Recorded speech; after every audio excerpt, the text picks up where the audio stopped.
Baik, pelajaran yang kita ambil terutama malam hari ini adalah pelajaran tentang cintanya anak-anak muda. Jadi, seperti sering saya sampaikan, cinta itu kan fitrah yang dianugerahkan oleh Allah kepada manusia.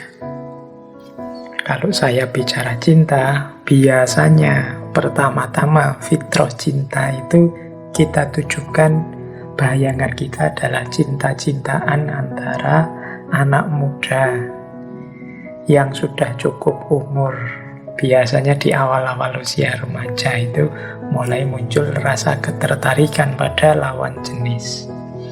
Dasarnya biasanya fisik. Biasanya. Jadi kalau teman-teman belajar tipe-tipe cinta, itu kan di kesempatan yang berbeda pernah saya sampaikan, jenisnya cinta itu ada 6. Ada, kalau pakai istilah Yunani ya, ini menggunakan terminologi Yunani, ada eros, ada mania, ada ludus, ada storge, ada agape, ada pragma. Eros itu physical love, cinta yang dasarnya adalah ketertarikan fisik. Ketertarikan fisik itu tidak harus diterjemahkan kita tertarik karena dia cantik atau kita tertarik karena dia ganteng. Entah apanya, dari apanya kita tertarik, tapi arahnya ke fisiknya. Jadi tampilannya disebut physical love. Mungkin gagahnya meskipun tidak terlalu ganteng, mungkin kalau ngomong lembut, mungkin, tapi arahnya fisik. Jadi ada hal fisik yang membuat kita suka, jatuh cinta. Nah, ini yang menarik biasanya eros, physical love, powerful physical attraction. Ini malam hari ini mungkin kita akan ada banyak di sini. Ada yang kedua ini mania. Teman-teman mungkin pernah dan sering dengar istilah mania ini ya. Mancing mania, atau penggemar siapa ada manianya, artis siapa belakangnya ada mania. Nah, mania itu artinya bukan lagi possessive love, bukan lagi physical love, tapi obsessive love. Tidak sekedar tertarik, tidak sekedar suka, tapi sudah obsesif. Obsesif itu cirinya posesif, ingin memiliki, pokoknya tidak boleh yang lain, harus aku saja. Atau jealousy, cemburu buta yang tidak jelas, karena sangat takut yang dia cintai diambil orang lain. Atau intense dependency, sangat tergantung. Pokoknya kalau bukan engkau ya tidak, harus engkau. Hidupku baru nyaman, baru bahagia kalau hanya engkau. Nah, ini namanya mania. Ada yang ketiga namanya ludus. Ludus ini maksudnya adalah playful love. Playful love itu cinta yang hanya untuk seneng-seneng, fun and game, nyari seneng aja. Sudahlah, nggak usah dalam-dalam lah ya kita pacaran, kita dibikin seneng-seneng aja, nggak ada komitmen apa-apa. Nah, itu namanya ludus. Ini arahnya juga sebenarnya hanya untuk mencari kenikmatan-kenikmatan diri tanpa komitmen. Nah, itu ludus. Yang keempat ada storge. Storge ini companionate love. Jadi cinta yang mencari teman, mencari kebersamaan. Jadi saling merasa butuh. saling menghargai, saling percaya. Ini companionic love, namanya storge. Seperti kita dengan sahabat misalnya, itu namanya storge. Ada agape. Agape ini sering disebut juga cinta ilahiyah, sifatnya murni. Orang kadang menyebut juga altruistic love, cinta yang altruistik. Altruistik itu mengorbankan diri. Jadi aku ndak ada, yang ada hanya yang dicintai. Sama kalau kita di tema cinta ketuhanan itu kan, diriku ndak ada, yang ada tinggal Allah saja. Makanya disebut agape, cinta yang altruistik, mengorbankan diri hanya untuk yang dicintai. Dan yang keenam ada pragma. Pragma itu practical love, cinta yang realistis, masuk akal, itu pragma. Jadi tidak melakukan hal-hal yang konyol, pokoknya taktis pragma itu. Jadi istilahnya practical love, cinta dalam dimensi praktis, dalam dimensi praksis. Oke, ini 8 tipe cinta. Ya silahkan kalau teman-teman mungkin sedang dalam hidupnya ada di momen love, coba dicermati love-nya itu eros, apa mania, apa ludus, apa storge, apa agape, ataukah pragma. Baik, nanti ini kita pakai ya untuk menganalisis Romeo and Juliet. Ada di titik mana cinta yang kita bahas malam hari ini. Oke, kita mulai ya. Sekarang buka novelnya.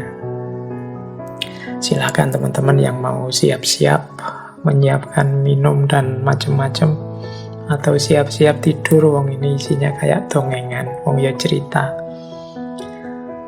Baik, jadi Romeo and Juliet ini cerita percintaan dua orang anak muda dari dua keluarga di zaman feodal Italia. Yang satu namanya Romeo dari keluarga Montegui, dan yang kedua namanya Juliet dari keluarga Capulet. Nah, ini dua keluarga yang saling bermusuhan. Ini sebenarnya ceritanya ya teman-teman wis ngerti, tidak terlalu kompleks dibandingkan drama-drama Korea yang sampean ikuti itu. Tapi kisah Romeo and Juliet ini monumental sekali karena pengaruhnya, apalagi bagi teman-teman yang menggeluti dunia sastra. Bahkan nanti banyak istilah-istilah dalam bahasa Inggris itu yang lahir karena novel-novelnya Shakespeare ini. Jadi dua anak muda yang saling jatuh cinta dari dua keluarga yang bertentangan, ya tentu saja nanti diwarnai tragedi-tragedi, diwarnai konflik-konflik permusuhan yang asalnya ya permusuhan dua keluarga tadi, yang pada akhirnya nantinya dua-duanya tewas, meninggal bunuh diri. Nah, tapi ya detailnya teman-teman mesti ini sudah baca ya. Kita malam ini belajar saja pelajaran cinta apa yang bisa kita ambil dari Romeo and Juliet. Nanti mungkin kalau bahasanya kajian tafsir itu ya kita tafsir novel ini, nanti bagian belakang kita takwil, kita analisis dengan teori-teori cinta yang kita miliki. Nah, hikmah apa, pelajaran apa, tema-tema apa dari novel Romeo and Juliet? Di catatan saya, novel ini memberi beberapa tema pelajaran yang bisa kita ambil. Yang pertama tentunya tentang cinta. Ini kita bahas khusus malam hari ini sebenarnya hanya satu tema ini, tentang cinta saja. Tapi di luar itu ada tema tentang kebencian, hate. Di luar itu juga ada tema sebenarnya di novel itu tentang takdir. Jadi termasuk nanti tewasnya dua orang ini, itu sebenarnya cita-citanya tidak ingin meninggal berdua, cuma ya takdirnya menyeret mereka meninggal berdua. Ketika Romeo dijauhkan dari Juliet karena Romeo secara tidak sengaja membunuh sepupunya Juliet, Romeo kan diasingkan dan Juliet mau dinikahkan secara paksa. Akhirnya diaturlah skenario bersama pendetanya, namanya pendeta Lawrence, gimana caranya agar dua orang anak muda ini bisa bebas dari kungkungan keluarganya. Akhirnya diatur skenario Juliet meminum racun yang membuatnya seperti orang meninggal sementara. Nah, nanti kalau sudah dianggap meninggal kan bisa bebas. Rencananya Romeo mau diberi surat untuk menceritakan skenario ini.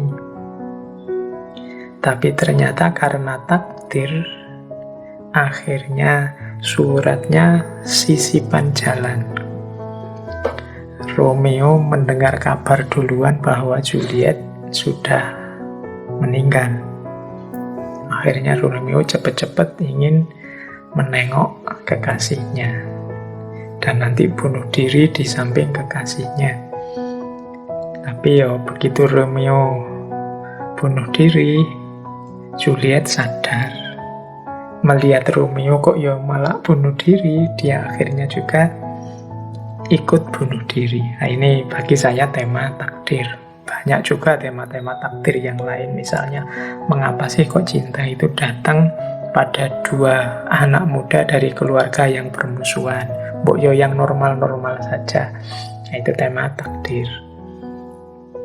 Ya malam hari ini kita tidak banyak di situ, kita temanya menggali tentang cintanya. Ada juga tema persahabatan, Romeo dan sahabat-sahabatnya, Juliet dengan pengasuhnya, kemudian tema keluarga pastinya, tema tentang otoritas, karena ini kan era feodal yang di situ isinya para tuan tanah dan juga para pengikut mereka. Dan juga terakhir tema tentang kemudaan, tentang gairah remaja, gairah anak muda yang meledak-ledak. Nah, itu tema-tema kalau teman-teman ingin mengangkat judul skripsi tesis yang basisnya Romeo and Juliet, tidak hanya tentang cintanya, boleh tentang misalnya kebencian, boleh tentang takdir, boleh tentang persahabatan, tentang kekuasaan otoritas, atau tentang gairah muda. Ini semoga bisa jadi inspirasi tema teman-teman yang belajar. Nah, kita lanjutkan. Kisah tentang Romeo dan Juliet ini, kalau dalam dunia pembahasan tentang cinta ada istilah star-crossed lovers. Star-crossed lovers itu ya istilah yang awalnya dari novelnya Romeo and Juliet ini. Jadi artinya star-crossed lovers itu sepasang kekasih yang dalam hubungan mereka ketemu takdir yang jelek, ketemu kekuatan-kekuatan di luar percintaan mereka yang mengancam jalannya cinta mereka. Jadi ini para pecinta yang bertakdir buruk. Itu istilahnya star-crossed lovers. Istilah ini terinspirasi dari dunia astrologi. Astrologi itu kan percaya bahwa posisi bintang-bintang itu mempengaruhi nasibnya manusia. Maka istilah star-crossed lover itu kan sebenarnya istilah bintang yang bersilangan. Jadi para pecinta yang takdirnya jelek. Oke, makanya kalau dalam budaya Jawa itu ada istilah petung. Petung itu dihitung, dikalkulasi situasinya, kondisinya pas apa enggak ketika ingin menjodohkan dua orang anak manusia. Ya ada yang pro, ada yang kontra. Kalau orang Jawa itu menyebutnya ilmu titen. Mungkin juga bisalah dilihat, mungkin ada hubungannya dengan astrologi tadi, posisi-posisi benda-benda semesta, lingkungan sekeliling kita itu juga berpengaruh terhadap nasib kita. Jadi Romeo and Juliet ini masuk kategori star-crossed lovers. Istilah ini bisa juga kita pakai dulu, misalnya ada Laila Majnun. Dulu pernah kita bahas juga Yusuf Zulaikha. Kalau dalam novel Romeo and Juliet, star-crossed lover itu ada di prolognya. Lengkapnya itu dari pusat dua keluarga yang tak pernah berdamai, muncul sepasang kekasih bertakdir petaka. Oleh nasib malang, di liang makam mereka terkuburlah permusuhan orang tua mereka. Jadi ini di situ nanti muncul istilah star-crossed lovers. Jadi kemalangan mereka itu pada akhirnya membuahkan hal yang positif, yaitu dua keluarga yang semula bermusuhan sekarang bisa bersama-sama rukun. Tapi biayanya besar, penyesalan yang luar biasa oleh star-crossed lovers ini yang mengorbankan dirinya.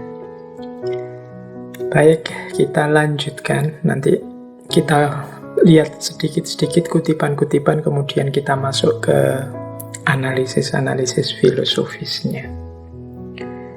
Saya awali dengan, karena ini tentang cinta, saya hanya mengambil bagian-bagian yang mungkin membantu kita memahami apa itu cinta. Saya awali dari bagian tentang perasaan orang yang mencintai, insidernya, pelakunya. Saya ambil misalnya kalimat dari Romeo. Begitulah cinta, tanpa harus dengan mata bisa melihat jejak keinginannya, walau jalan ke arah itu masih terhalang. Tak perlu kau katakan, sudah kudengar semua.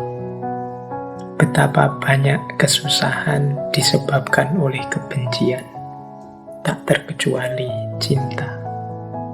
Aku merasai cinta itu, tapi perasaanku bukanlah cinta itu sendiri. Jadi cinta itu, kalau dari frase ini kan, bisa aku rasakan. Tapi biasanya orang yang merasakan cinta itu ragu-ragu dengan aku ini cinta beneran apa enggak di awalnya. Jadi orang begitu dia mengalami rasa cinta, dia ragu sendiri, apa ini cinta? Kok katanya orang-orang cinta ini, cinta itu, teorinya begini, begitu. Begitu ngalami sendiri, biasanya terus bertanya, cintakah ini? Anak-anak muda, teman-teman kita itu biasanya juga kan bertanya-tanya, ini cinta beneran? Apa hanya ketertarikan fisik saja? Atau hanya apa? Itu kan yang sering teman-teman tanyakan kalau pas jatuh cinta pertama. Atau jangan-jangan tertarik saja, mau tak tembak, nanti kalau sudah jadian benernya ternyata nggak cocok, gimana? Ini rasa sementara, apa rasa selamanya mendalam? Itu biasanya yang kita rasakan itu. Aku merasai cinta itu, tapi perasaanku bukanlah cinta itu sendiri. Ini kata-katanya Romeo di awal novel. Oke, ya di antara lain pelajaran kita malam hari ini ya kita pahami diri kita. Mungkin besok kita punya anak, punya putra yang jatuh cinta, kita bisa membaca gejala jiwa yang mereka rasakan. Nah, cinta adalah berat dan ringan, terang dan gelap, panas dan dingin, sakit dan senang, terbangun dan terjaga. Cinta adalah semuanya, kecuali apa arti dia yang sesungguhnya. Nah, ini menegaskan banyak sekali teori-teori yang lain, konsep-konsep dari ribuan tokoh tentang cinta. Tapi pastinya apa? Susah. Kalau definisinya cinta itu menyenangkan, wong kesedihan juga banyak muncul dari cinta. Kalau definisinya cinta itu sesuatu yang berat, banyak orang gembira ketika mendapat anugerah cinta. Kalau definisinya cinta itu sesuatu yang bercahaya, terang, banyak juga alasan cinta tapi membuahkan kegelapan. Cinta kadang menyakitkan, tapi sekaligus juga membahagiakan. Cinta membuat orang pasif, tapi juga mampu membuat orang jadi sangat aktif. Cinta membuat orang sangat bergairah hidup, tapi sebaliknya, dia juga bisa membuat orang sangat putus asa. Oh, ini kan ada pasangan-pasangan, mungkin nyambung dengan tema kita bulan lalu, semacam yin yang, maka mendefinisikannya agak sulit. Maka cinta adalah semuanya, kecuali apa arti dia sesungguhnya. Nanti kalau teman-teman mungkin mengalami langsung cinta ini, nikmati saja, ikuti saja jalannya. Itulah cinta.